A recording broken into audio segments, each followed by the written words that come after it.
This is a journey through space and time. It is a journey following the course of the River Spey through a land which has inspired countless writers and artists. Along the way, perhaps with a few digressions, we shall meet just some of the many poets who lived or visited here and provide a selection of snippets of their work. Because virtual time has no beginning and no end, unlike the river, it is a leisurely journey with time to look around and enjoy the landscape and the ever-changing pattern of sounds and light of the waters of the Spey. Lillian Grantown, born at Tulchan Lodge, wrote, "Far up in the wild neath Poetic bold, where the west wind comes with weeping, there runs a stream through fairy Lochan green, from its mountain cradle leaping, then down the hills with laughter and trill it dances its way. Oh, my joy in my ear, that music to hear, the music of Spey." Welcome to this presentation, The Spey, Source to Sea, Pictorial and Poetic. Now, is everyone sitting comfortably? Then we'll begin. Loch Spey is the effective source of the river. From here, over its near 100-mile course, that tiny stream grows to become one of Scotland's greatest rivers before entering the sea at Spey Bay. It's a river which inspires poetry and has its own rhythms and music. The lang run of Spey. Welcome. We're just about to launch the lang run of Spey, so the lang run of Spey is an old Murray proverb, a saying that encourages patience, persistence, endurance. Sometimes the most rewarding experiences come from patiently navigating the twists and turns of one's own metaphorical rivers. I am the Spey, where Poetic on high looks over Lochie and Ness, and the west wind comes weeping, where the rain clouds lift and press, and the hill mist thickens and thins, and by Red Gully and Grey, the young burns go leaping, leaping, their cradle am I, and the lang run begins. The upper reaches of the Spey form the core of Badenoch, once described by Ordnance Survey as Upper Strathspey, much to the disgust of its residents. It was also thus described by the poet John Macpherson in his opening lines of The Lure of the Highlands. Come with me to Upper Strathspey, where the river flows swiftly along. Most of the early poetry of Badenoch is in Gaelic and tells much of the life, loves and cares of his people. Here, I introduce you to the Reverend Thomas Sinton, who in 1906 published The Poetry of Badenoch. This, he said, was a collection of mounted minstrelsy, which was the result of many years of occasional and always pleasant recreation. One of the many poets we meet in his book is Margaret Gow, who, though a native of Rannoch, was well acquainted with Badenoch and its poetry. Her work appeared first in a small book printed in 1831. Lines written by Margaret Gow, in translation, tell longingly of the summer flitting when the people of the Strath would annually go to the Sheelings on the slopes of Loch Echt. Those who journeyest across the pass, bear my greetings to the old Sheeling ground, to the powder cairn and the creel-shaped hill, to the great moorland above the Sheelings, and the lakes of the Burn are of my hereditary portion. When setting forth on the day of the flitting, I'd make a round to the sheep and goats. On the rough Dune hill I would take a breathing, and late in the Hens Club Sheeling I would be asleep. The pass referred to would have been the pass of Dromoctor, through which travellers from the south would have their first opportunity to reach the Spey. Here too we might meet the 17th century poet John MacDonald, who began his classic poem, A Lament for the State of the Country. Again in translation, as I travel the Strath of Dromoctor, little my joy at this season. The day has turned out grimly, and that doesn't help my gloom. John MacDonald, known as Ian Lom, the Bard of Keppoch, was renowned as one of the finest 17th century Gaelic poets. He was a tacksman in Lochaber, living by Loch Lagan. He was Scotland's first poet laureate, named by Charles II during his reign, and one of the few Gaelic poets to receive such an honour. The tacksman was a key figure in Highland society. He was the holder of a tack or lease of land from the clan chief or the laird, which he then sublet in smaller parcels and collected the rent. They were usually descendants of the head of the clan, and thus had great influence and an important administration and political position. One well-known tacksman could be found in Strathmashi, through which the River Mashi flows into the Spey and through which the River Poetic runs into Loch Lagan. This was Lachlan Macpherson, scholar, musician, bard, a well-connected person of no small consequence.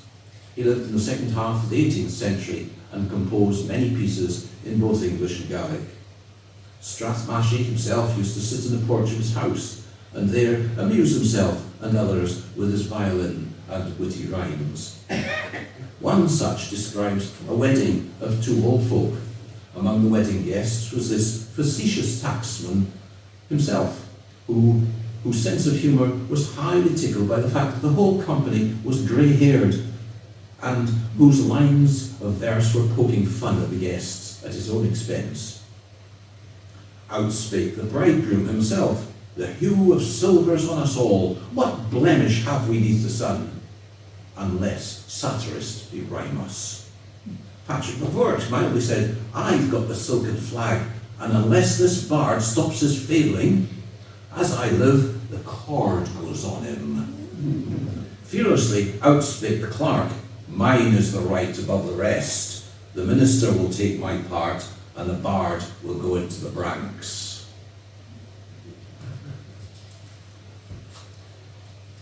Some, such as Mrs. Anne Grant of Lagan, welcomed coming north through the Dromoctor.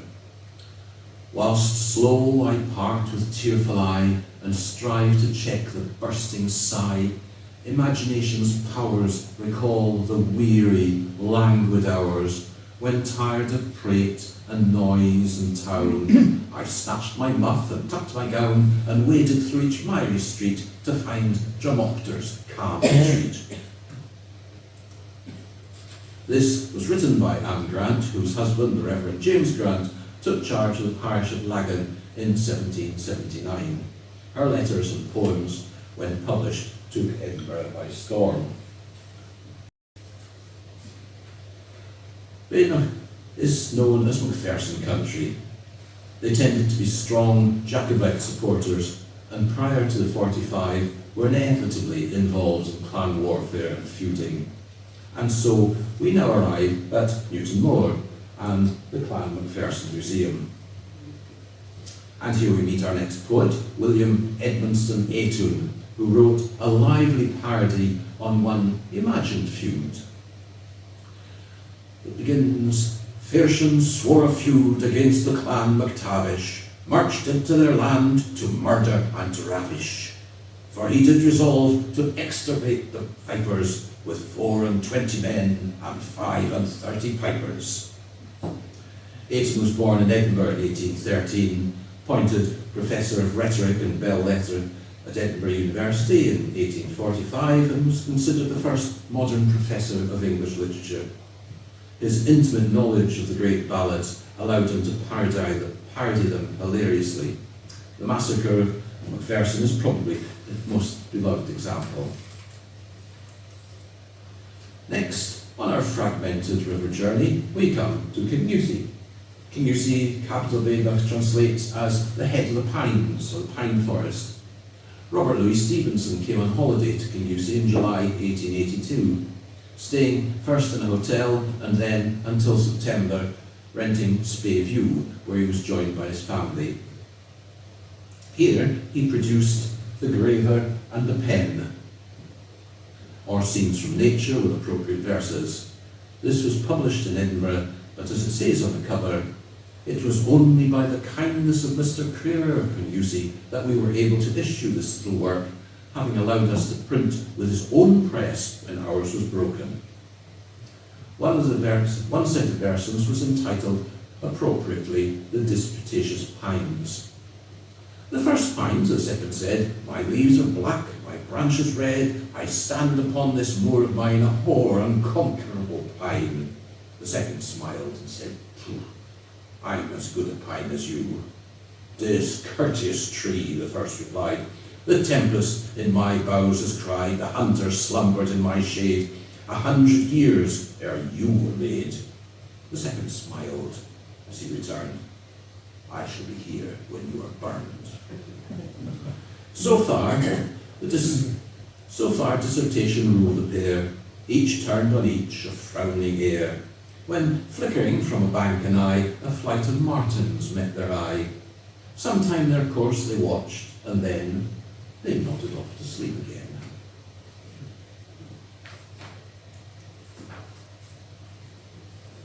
Only a few miles from Kinusey is Baldock House, overlooking the Inch Marshes. It was built by Robert Adam, 1796, on the instructions of his friend James Macpherson.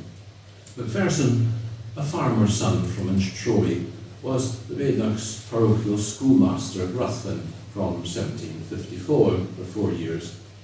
He was the controversial author or compiler of Ossian, which became an internationally acclaimed collection, even carried around in the pocket of Napoleon.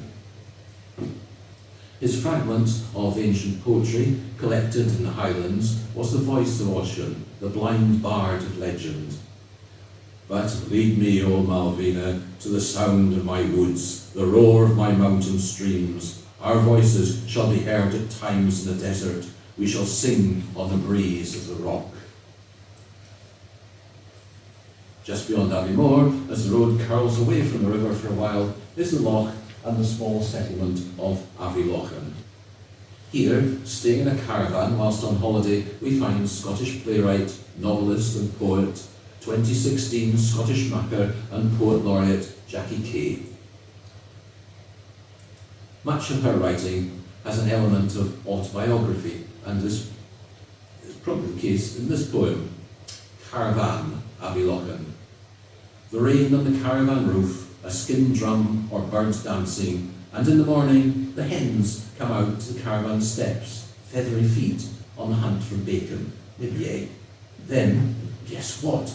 Big surprise! My period arrives. Where am I? Yes. Continuing down the Spey along the B970, about a mile from Boatgarten, there stands a cairn. Upon it, a plaque engraved with the following inscription in Gaelic and in English. Born and raised near here was the celebrated Gaelic poet John Roy Stewart, one of the most heroic figures of the 45 Rising. A devoted Jacobite, John Roy raised the Edinburgh Regiment, which also included men from Strathspey. He won great acclaim for his bravery at Preston Pans, Falkirk and Culloden.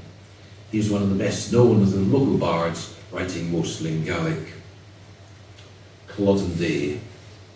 Great is the cause of my sorrow, as I mourn the wounds of my land.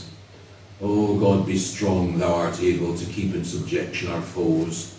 O'er us, Duke William, his tyrant, that vile rogue who has hate for us all. 'Tis the foul weeds of Charlock overcoming the wheat of the land. The river has now reached Aviemore, sheltered under the rock of Craigellachie. This was the outpost of the Grantlands, which were considered to lie between the two Craigellachies. Hence we have the cry of the clan, "Stand fast, Craigellachie." Aviemore developed from an inn set up by the Laird of Grant. It grew in size after the arrival of the railway, an event not always popular.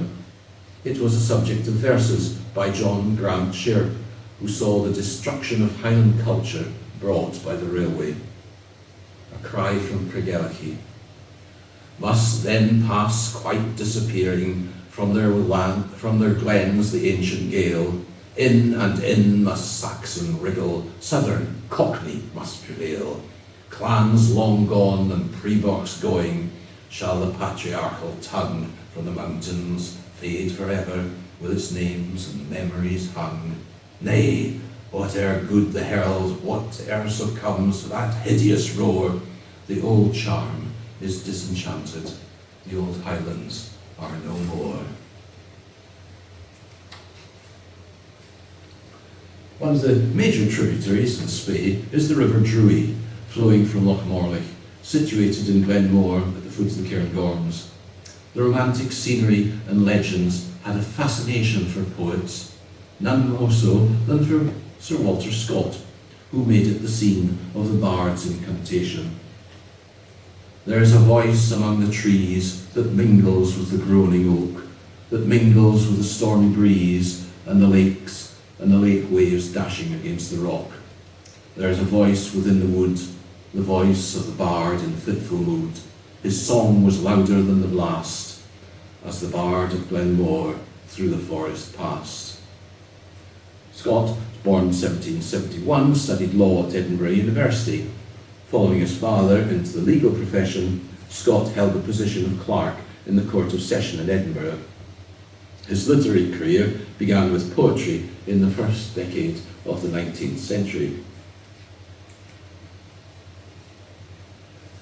Beyond Loch Morlich is the Green Loch, where, according to legend, the fairies did their washing. Here we find the elusive William Smith, poet and notorious poacher. At the burn of the Green Lochan, the stalker's dream in translation. At the burn of Lochan Uain, I sheltered once from harm. Although the place was Colgrave, my shield was wondrous warm. Though down the mountain gorges came wind and drifting storm, the burn of Lochan Uain to soothe me had a charm. William Smith was born at Ranui, a croft high up in the hills, far from the busy haunts of men. For a time, he served in the Strathspey Fencibles. The Stalker's Dream is probably his best-known work.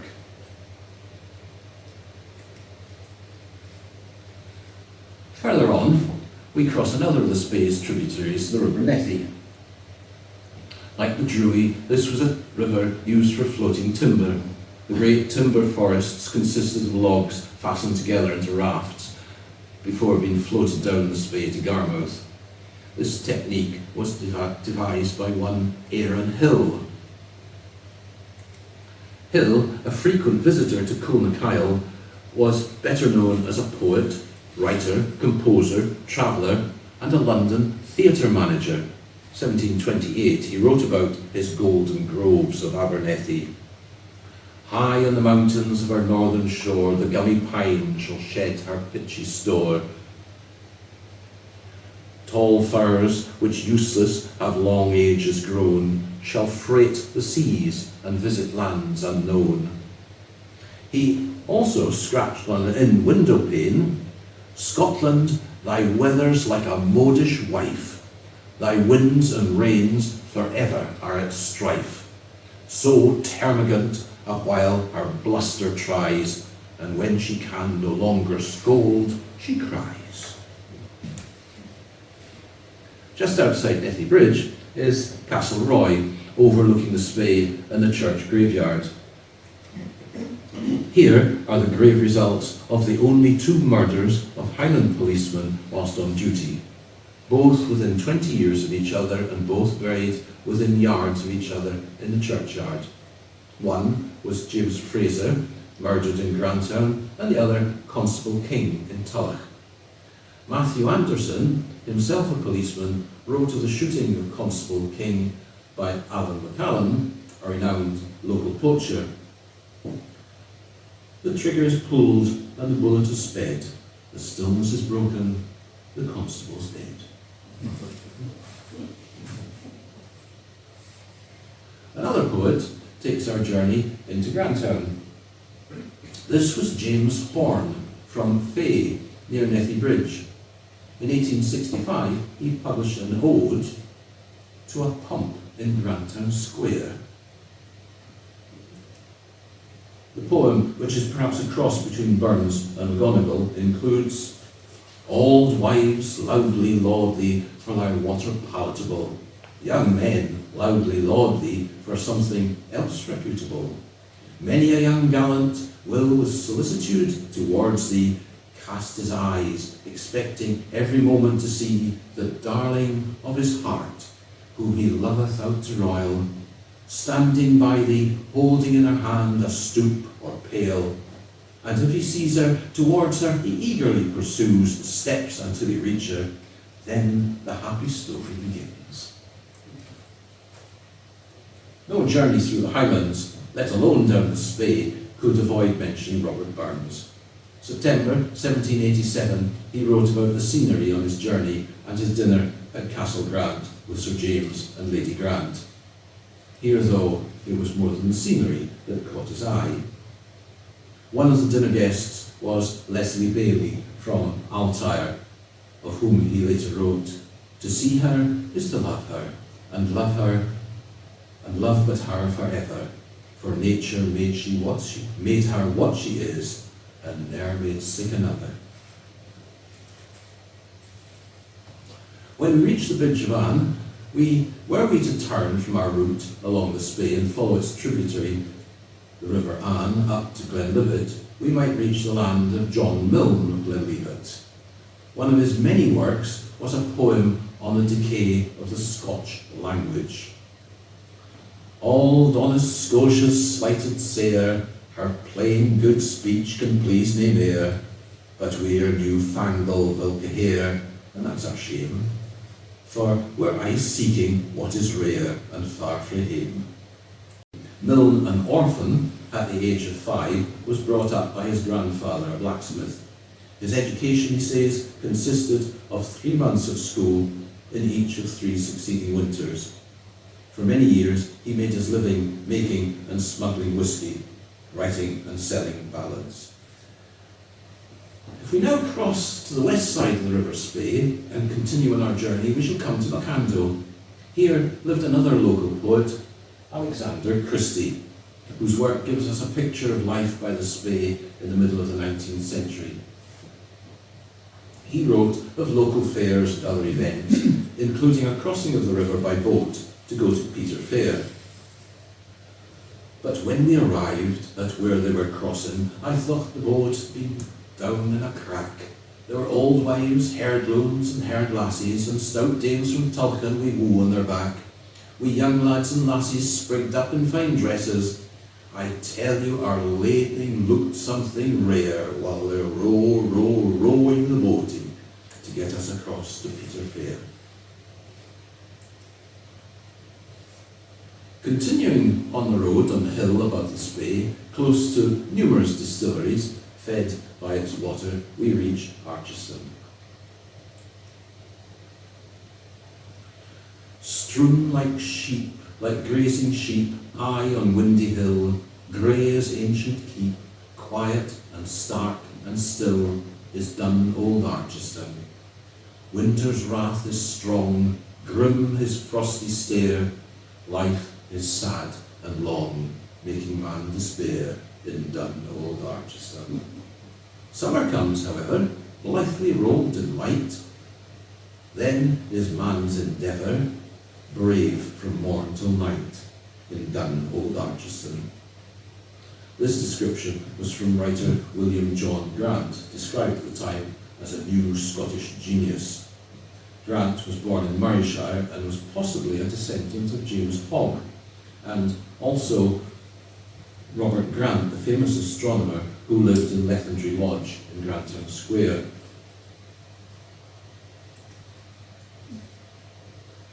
Having left the Spey for the moment, we find ourselves in the Lake of Murray.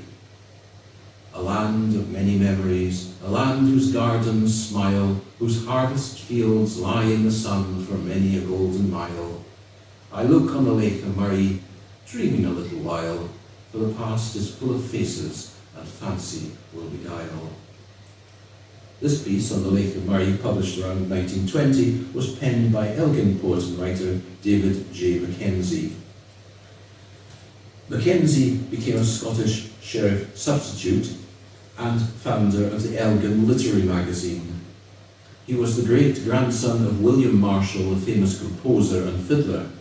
His brother was the architect William Marshall Mackenzie, who designed Marshall College, the Grantown School, and Grantown's War Memorial.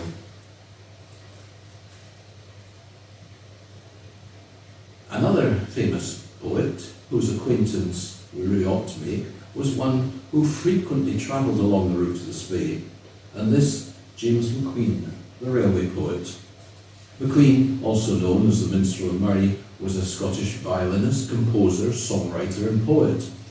Born around 1852 in Tondhu, Killie, he left behind a legacy of beautiful poems and songs that captured the spirit of the Murray region. He entertained passengers on the railway as they travelled along the line. One of his poems commemorates the Muckle Spate of 1829. It begins, "In 1829, upon an August day, a fearful spate came tumbling down, which covered bank and brae.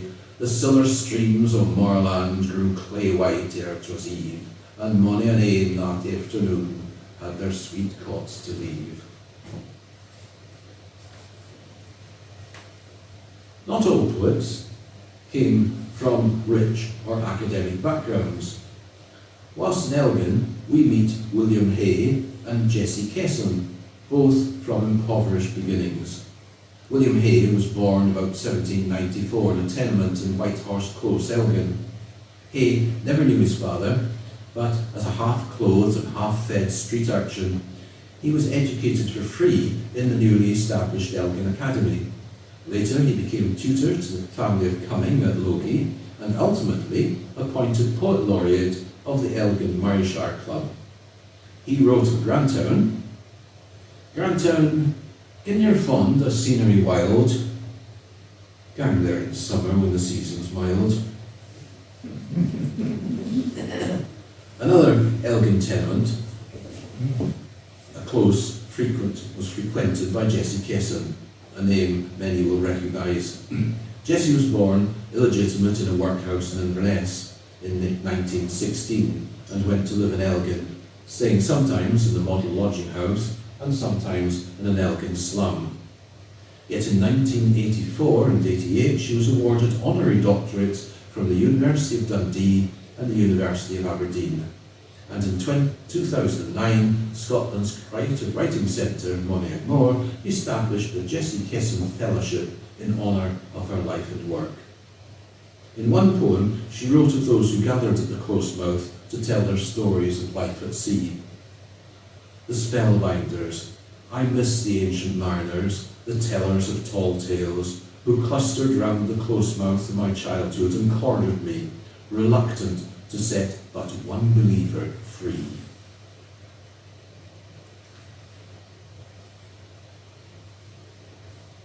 From Elgin, we return to the Spey at Fochabers. John Morrison Kye, born in 1878, was brought up near Port Gordon and educated in Fochabers at Milnes Institution and then Aberdeen University, who awarded him an honorary doctorate in 1945. His work, rooted in the countryside, makes skilled use of poetic form, and he's the master of the North East tongue. His poem, The Puddock, is still taught and learnt in schools and arguably one of the best known poems in Scots or Doric. His work is realistic and not at all sentimental. For example, "Sair work's nae easy. Doon at nether Dalachie, there's neither watch nor knock, but dinner time and supper time and aye yok yok. It's hanging in a' day frae sacks to sacks, the deal a minute that you have to gie yoursel a racks." Our journey has reached the coastal land where the river constantly shifts its position, hence the scurrilous description of Lady Spey as one who could not stay in her own bed. Amongst the great number of poets, writers and artists, the lands of the Spey also attracted the tinkers, pearl fishers and the summer wanderers. May Dawson, born in Garmouth, close to Spey and Sea, another pupil of Milne's institution, wrote to recognise the humanity and contribution of the travelling folk. In The Tinker's Trek, she wrote, "It's the screech o' day, I'm in awa, my caravan's at the door, with jingling bells and my horse's reins, and my tines and brooms in store. It's the gowden, hairy harvest time, and days are drawing in, and it's nae lang time frae dawn to dark, I maun haste the road to win."